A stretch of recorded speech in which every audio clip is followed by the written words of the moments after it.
Good morning students. आज के इस वीडियो लेक्चर में हम सामान्य ज्ञान एवं समसामयिक घटनाओं से संबंधित कुछ और महत्वपूर्ण प्रश्नों पर चर्चा करेंगे। तो आइए देखते हैं प्रश्न संख्या 1।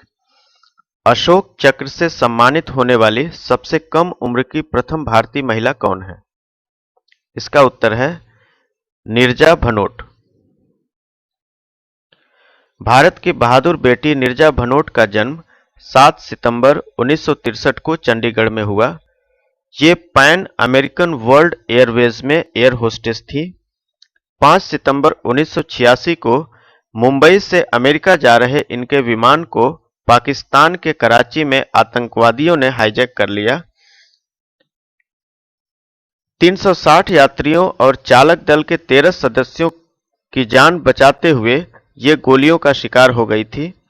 इस बहादुरी के लिए भारत सरकार ने इन्हें मरणोपरांत अशोक चक्र से सम्मानित किया और सबसे कम उम्र में यह सम्मान पाने वाली पहली महिला बनी। इनकी कहानी पर सन 2016 में नीरजा फिल्म भी बनी थी। प्रश्न संख्या 2। संयुक्त राष्ट्र के शिक्षा एवं संस्कृति विभाग यूनेस्को ने विश्व साक्षरता दिवस की शुरुआत कब की थी? इसका उत्तर है 8 सितंबर 1966 को। 8 सितंबर 1966 में संयुक्त राष्ट्र के शिक्षा एवं संस्कृति विभाग यूनेस्को ने विश्व साक्षरता दिवस की शुरुआत की थी। यूनेस्को के मुताबिक साक्षरता सिर्फ शैक्षणिक प्राथमिकता नहीं, यह भविष्य के लिए जबरदस्त निवेश है। अगला प्रश्न देखते हैं। 11 सितंबर 2007 में रूस ने अब तक के सबसे शक्तिशाली गैर परमाणु बम का परीक्षण किया। इसे किस नाम से जाना जाता है? इसका उत्तर है father of all bumps.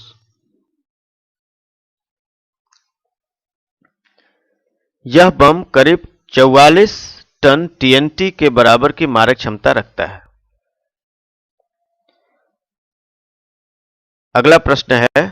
Mahatma Gandhi ने अंग्रेजों के खिलाफ सत्याग्रह आंदोलन के लिए पहले सत्याग्रही के रूप में किसे चुना था?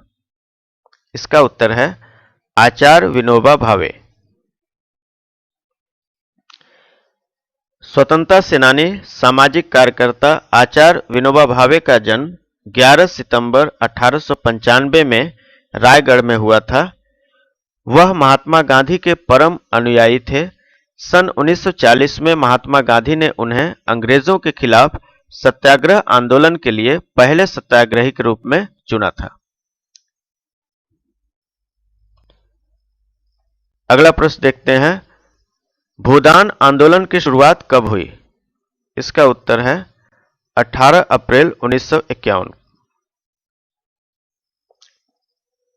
18 अप्रैल 1951 को भूदान आंदोलन की शुरुआत हुई। इसमें जमींदारों से गरीबों को जमीन देने की अपील की गई थी। अगला प्रश्न है।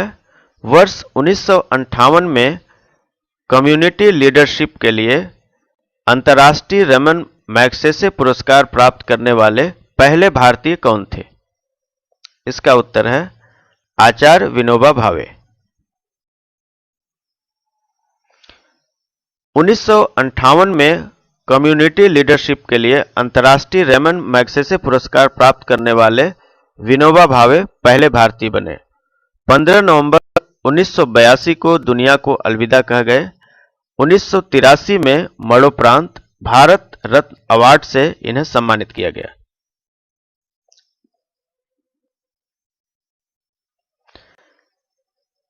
अगला प्रश्न है।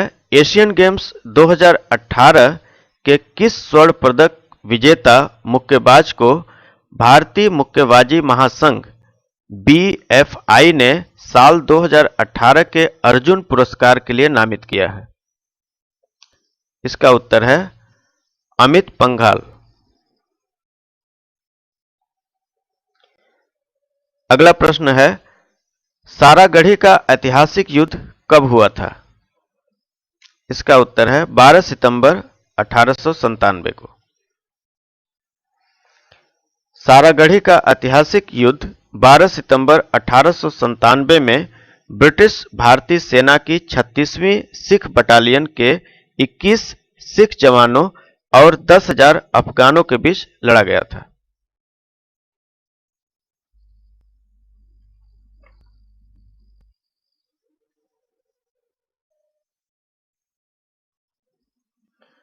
अगला प्रश्न है, IBM ने हार्ड ड्राइव डिस्क से लैस पहला सुपर कंप्यूटर रैमेक 305 कब लॉन्च किया?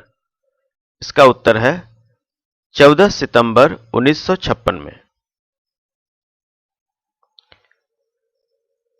अगला प्रश्न है, भारत के चौथे गृह मंत्री और उत्तर प्रदेश के पहले मुख्यमंत्री कौन थे? इसका उत्तर है पंडित गोविंद बल्लभ पंत।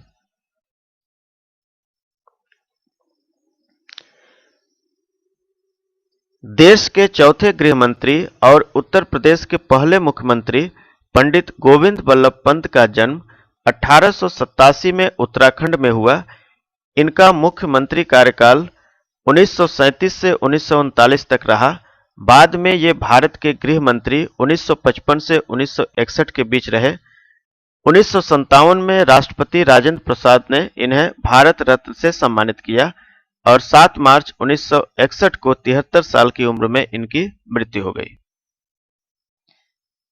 अगला प्रश्न है, भारतीय सर्वोच्च न्यायालय के 46वें प्रधान न्यायाधीश के रूप में किसे नियुक्त किया गया है?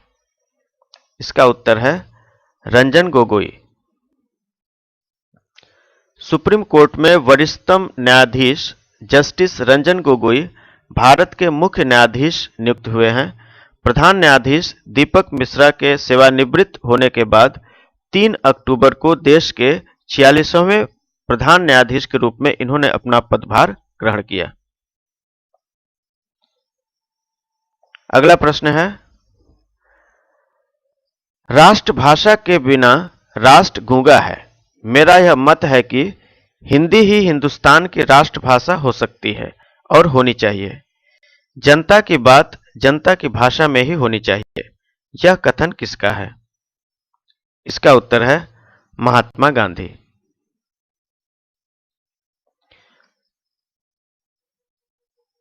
अगला प्रश्न है, भारतीय संविधान के किस अनुच्छेद में यह प्रावधान किया गया है कि देवनागरी लिपि के साथ हिंदी भारत की राजभाषा होगी?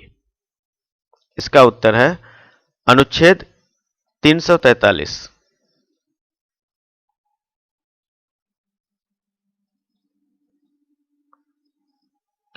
चौदह सितंबर 1949 को संवैधानिक रूप से हिंदी को राजभाषा का दर्जा दिया गया। संविधान के अनुच्छेद 343 में यह प्रावधान किया गया है कि देवनागरी लिपि के साथ हिंदी भारत की राष्ट्रभाषा होगी। अगला प्रश्न है, दुनिया का पहला हेलीकॉप्टर VS-300 ने 14 सितंबर 1939 को अमेरिका में उड़ान भरा। इस मॉडल को किस विमानन विशेषज्ञ ने डिजाइन किया था?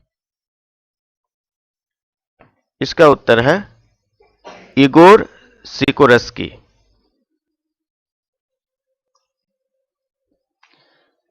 अगला प्रश्न है, OPEC organization of the petroleum exporting countries की स्थापना कब और कहां की गई थी?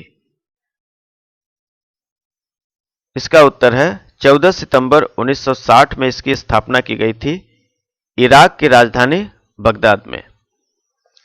14 सितंबर 1960 में OPEC organization of petroleum exporting countries की स्थापना इराक की राजधानी बगदाद में हुई थी।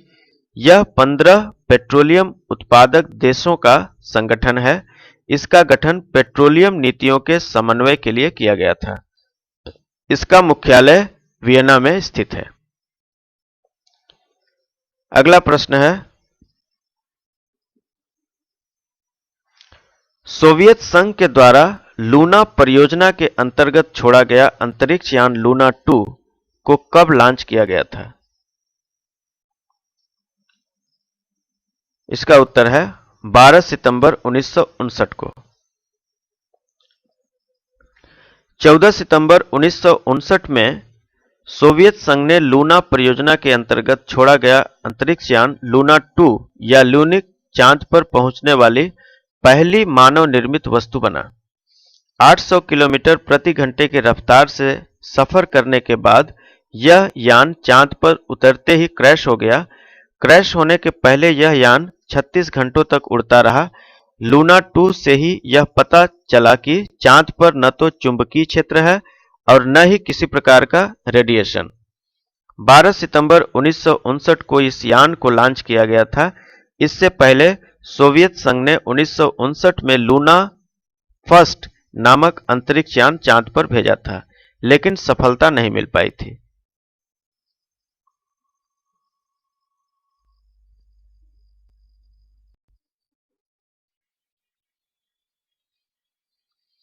अगला प्रश्न है, प्रसिद्ध संस्कृत कवि अश्वघोष के द्वारा रचित बुद्ध चरित किसके जीवन पर आधारित है? इसका उत्तर है गौतम बुद्ध। अगला प्रश्न है, उत्तरी गोलार्ध में स्थित विश्व में कौन सा देश क्षेत्रफल की दृष्टि से विश्व में 7वां सबसे बड़ा और जनसंख्या के दृष्टिकोण से दूसरा सबसे बड़ा देश है? इसका उत्तर है भारत।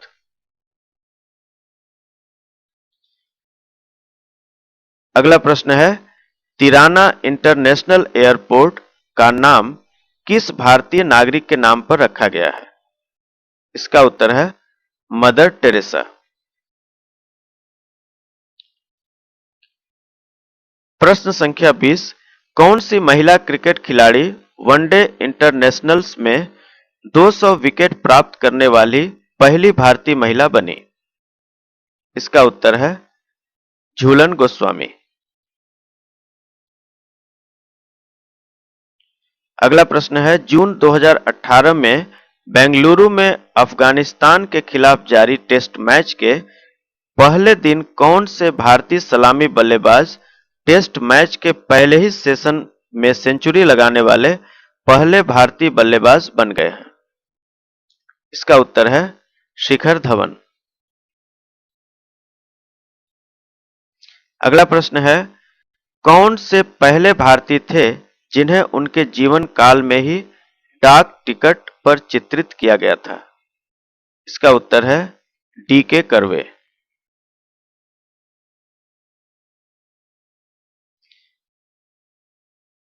अगला क्वेश्चन है, नासा द्वारा भेजे गए दूरबीन उपग्रह चंद्र एक्स-रे ऑब्जर्वेटरी जिसकी लॉन्च डेट थी 23 जुलाई 1999 का नाम किस भारतीय अमेरिकी भौतिक विज्ञानी के नाम पर रखा गया है?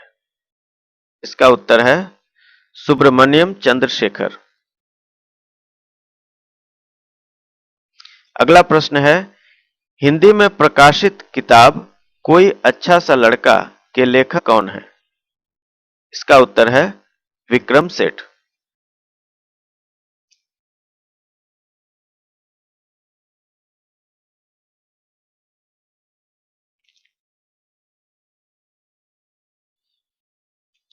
अगला प्रश्न है, international food policy research institute Washington DC द्वारा प्रकाशित 2017 के ग्लोबल हंगर इंडेक्स की रिपोर्ट में भारत किस पायदान पर था?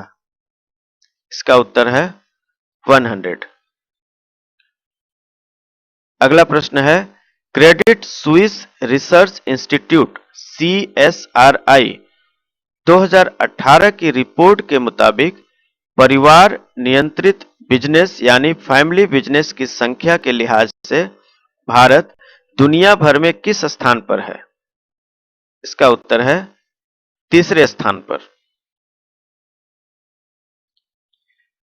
Credit Suisse research institute CSRI की रिपोर्ट के मुताबिक परिवार नियंत्रित बिजनेस यानी फैमिली बिजनेस की संख्या के लिहाज से भारत दुनिया भर में तीसरे स्थान पर है।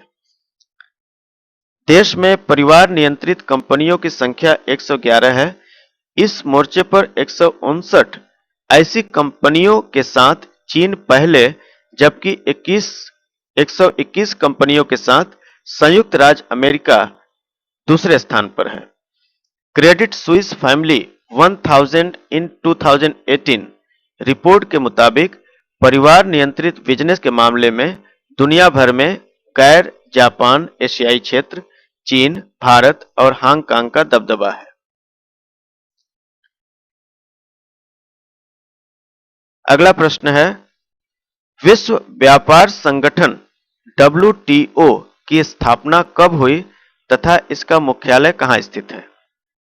इसका उत्तर है, WTO की स्थापना 1 जनवरी 1995 को हुई थी और इसका मुख्यालय स्विट्जरलैंड के जिनेवा शहर में है।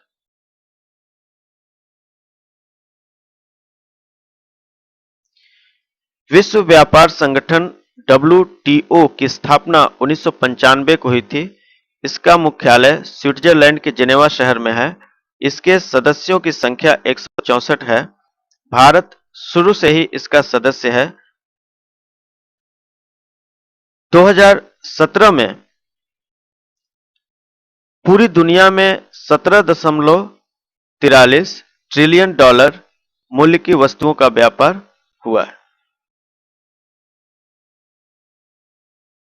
अगला प्रश्न है, वर्ल्ड ट्रेड ऑर्गेनाइजेशन विश्व व्यापार संगठन WTO की अब तक 11 बैठकें हो चुकी हैं। अगली बैठक 2020 में कहां आयोजित की जाएगी? इसका उत्तर है, कजाकिस्तान के अस्ताना में।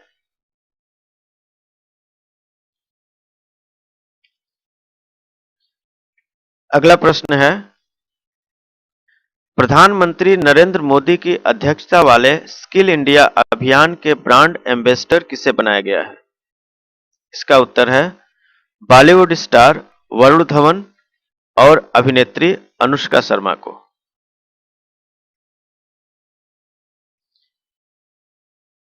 अगला प्रश्न है, चालू वित्त वर्ष में अब तक किन 6 राज्यों का GST goods and service tax संग्रह संरक्षित राजस्व से अधिक रहा है? इसका उत्तर है, मिजोरम, अरुणाचल प्रदेश, मणिपुर, नागालैंड, सिक्किम और आंध्र प्रदेश।